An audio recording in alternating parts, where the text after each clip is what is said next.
In today's video, I will be teaching you Lesson 2 of Introduction to Esan Language Book 1.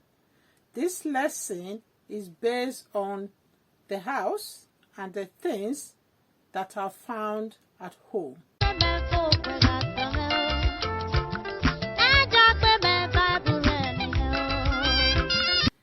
Hello everyone, Auntie Mabel is back to the Esan language class.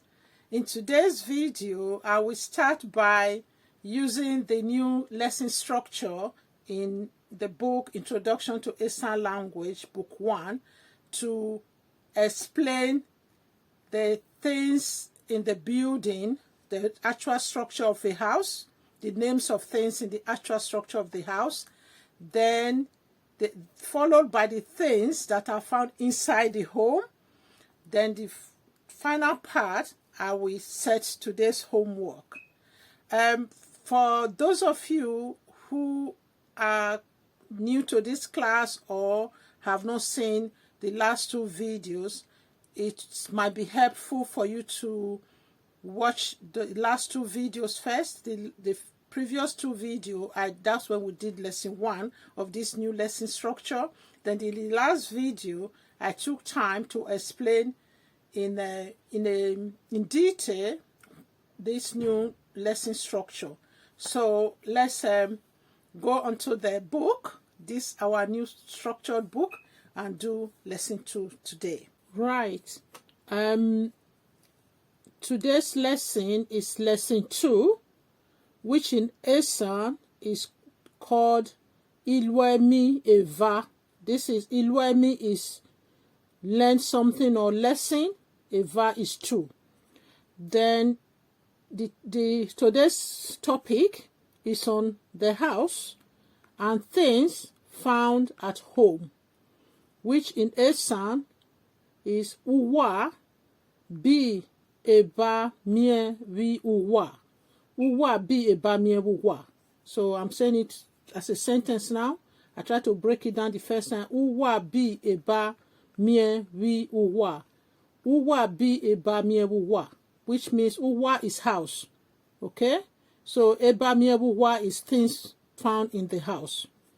So today we will start with the structure of the house.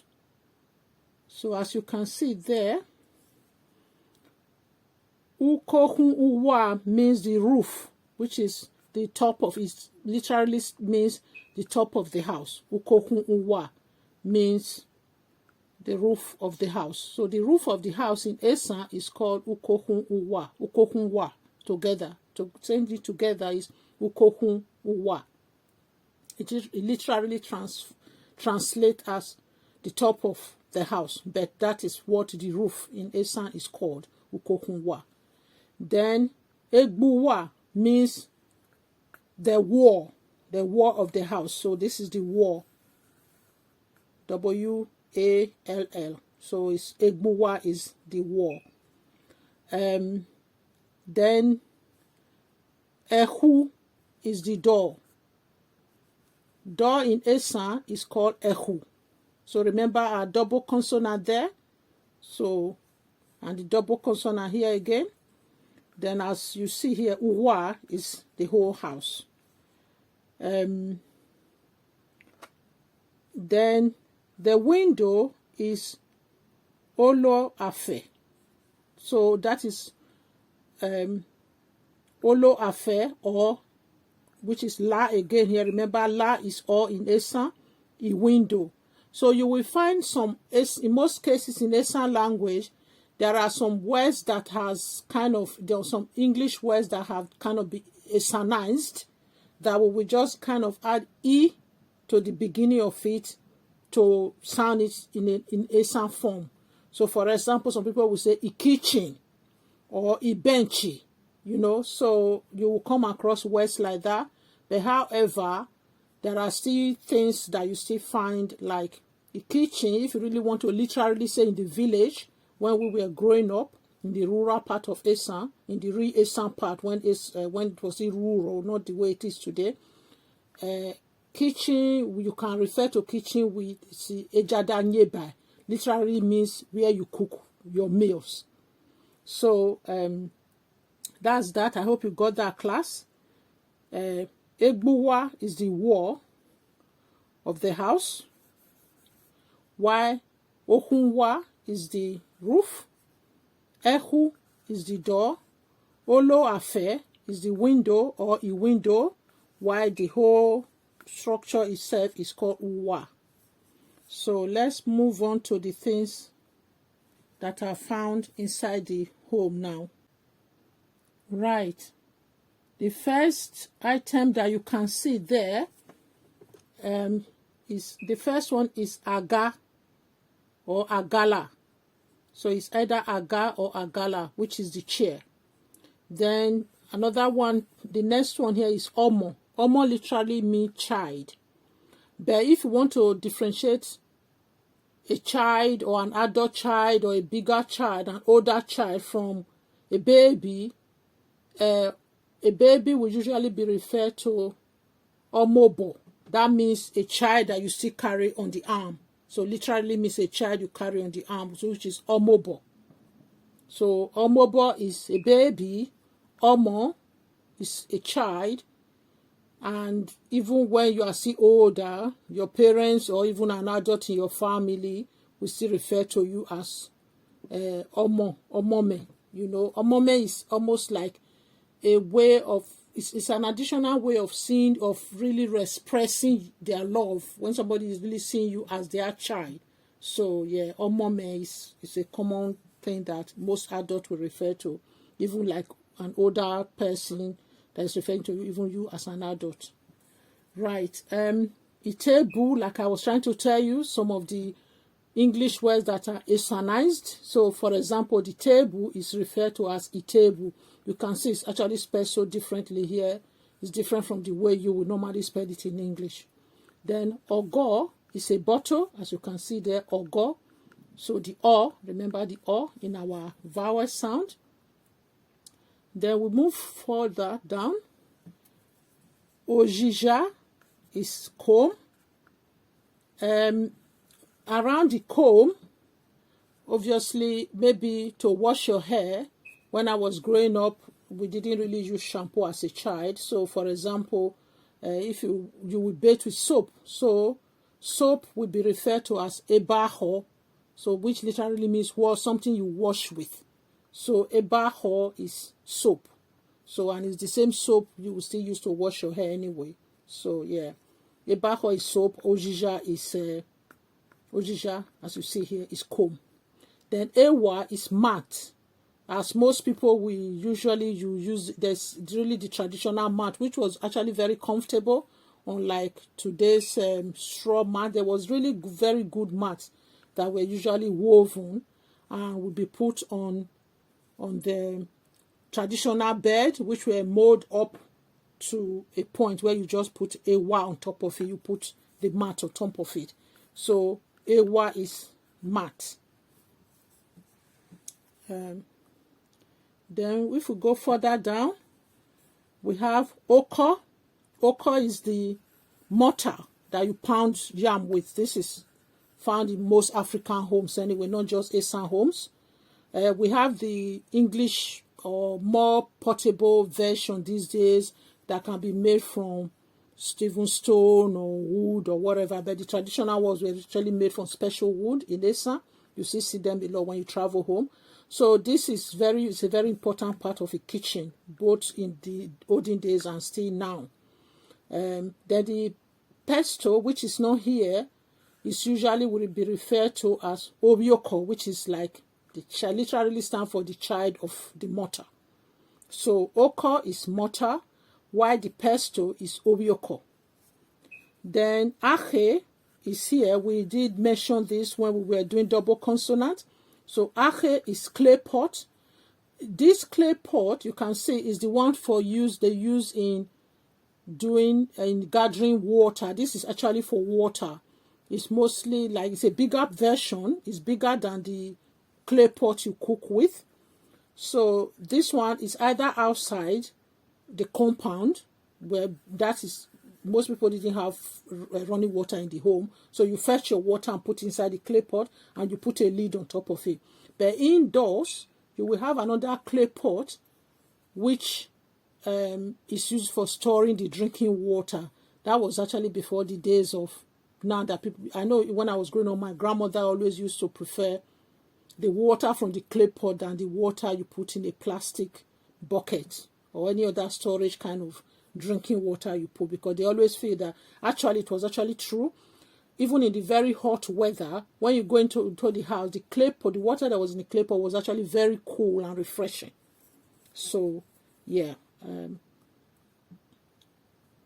Right. Then the next part here is Usano. So where I grew up calling it Usano. So I think the sign at the underneath the A here man differentiate the sound, the pronunciation. Either Usano or Usana. So I could grow up calling it Usano. Then Equare is the spoon. So obviously you know this is matches. So I hope the picture is kind of good enough. So matches is Usano or Usana. Why Equare is the spoon. So la Equare. So I grew up calling it, knowing it as Equare. So that is the spoon. Then ukoko is the pipe. So this was very common when I was a child. Many adults never were really smoke pipe, and they used to put itaba inside it. What is itaba? Or tobacco? Yeah, they have a special native itaba they used to put inside it, which was made from leaf, and they dry it and they chop them all up and put it in there. So that's ukoko. But when we go further down, you will find that this ukoko is for another word which is common in English language as well. There are words that could mean more than one thing. So ukoko, when we go further down, you see it's also for a cup for drinking water. So but here is ohwa or ohwale. So ohwa or ohwale. So I think we used to call both of them actually when I was growing up a child. Ohwale is like a basket. I think we have so many of them around these days. People usually use them for Christmas hamper. But the ohwale back home was usually used for things like, I think, boga fish and stuff like that in the market. There were some special things like kola nuts were usually stored in ohwale. So there were some things that you could actually preserve that are better in ohwale than in other things in a basin or plastic that would last longer. Something like kola nut especially. If you store it in a basin or plastic, it might not be as good as, or preserving it might not be as good as when you put it in ohwale. So those who can speak Esan very well already, or you can be used as a homework and ask what else was ohwale used for. Then here you have odede, which is an old woman, an old lady, or a grandmother. This is a word that is actually grieved my heart that is no longer being used today. I think it's just one of those things that in Nigeria we just find modern words like mommy to be more important than this. Actually, I will say a little bit about odede. When I was growing up, mostly your mom, birth mother, was referred to as nene, while your grandmother was referred to as odede. Then generally a woman was referred to as ohu. So, but these days I find it's a word that's almost be eradicated. People almost see odede as old-fashioned, as something, I don't know, they don't really use it at all anymore. So I think it's a word we really need to preserve and not let it go to waste. I don't think there's anything wrong in calling somebody odede, but people just associate odede as someone that is frail and almost to the end of their life. I think that's the way people see it, even as the diagram shows here. Somebody that's weak and feeble. I think probably that's why people don't really like using the word, but I think it shouldn't really be seen like that. So please, let me just go over it again. Odede is an old woman, and also as most grandmothers were being referred to as odede. I think odede was actually odedeme. When you say odedeme, it means my grandmother. That's what I grew up calling my grandmother. So it was something that was it was a very honorable word, really, to call somebody Odedeme, you know. So yeah, Odedeme, Odede is old lady or grandmother. Opia is cutlass. Okay, cutlass. One thing one might actually say, is this something you use in the bush, but also you do use cutlass at home to cut a lot of things like yam. There are some very big tubers of yam that knife cannot really get into. And for instance, if you want to butcher, kill a goat or something, there are some special knife, cutlass you have to use at home. And you could also use it to clear bush around the house. And so it's also, yeah, you can, it's not, cutlass are not only used in the bush. It's not only something you use in the bush, something you use at home as well. There are a lot of usage of cutlass at home. Then the next part is uwawa. So yeah, this is what I was trying to say. This is, uwawa is like, okay, cooking pot. Like today, we would just call them pot now.